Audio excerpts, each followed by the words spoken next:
yang sana kan? Tengah. Tengah-tengah atas kan? Ada cermin. Sebab ada comel, tak itu jadi tak terpelanting tengah ada. dah. Boleh. Kalau dah besar boleh. Boleh. Boleh. 100,000 sold. Boleh pergi rumah Acik ni, Acik. Nanti kalau kita datang pergi rumah Acik tau. Okey, boleh. Boleh tengok rumah Acik. Nanti bos cakap je nak buat gantung macam mana. Gantung. Kita buat kan. Jadi kerusi ni warna ni kan? Acik dari Pontian dah sold. Boleh Acik jumpa ni. salah orang kampung ada duit. Sebab dia gini geng, kepada kita yang muda ni. Oh,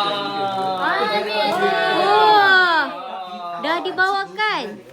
Oh, ini yang ada kawan tengah. Dia kalau abang nak taruh bintang, ada yang ini. So abang nak taruh memanjang ke taruh bintang? Cuba. Yang ni landscape. Ni lah. Macam ni. Tapi yang terang je. Tapi kalau Sebab nanti nak ulang Muhammad tu tak tahu macam mana. Nampak tak? Pisau, unboxing. Jualan Boyjan. Cantik lah. Yeay. Pontian. Acik Pontian kat area mana? Api-api. Oh. Api-api. Oh, api-api. Okey, alhamdulillah.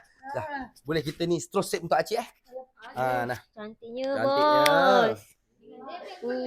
Hai, Sol. Sol. Apa, bos? Sol. Acik dari Pontian, geng. Ramai orang cakap kalau jualan puluhan ribu atau ratusan ribu mesti datuk lah apa segala kan. Boyjan jujur cakap Boyjan jumpa orang yang sosial kebiasaan semua orang biasa macam kita, geng. Bukan orang berpangkat tinggi atau apa segala. Jujur Boyjan cakap.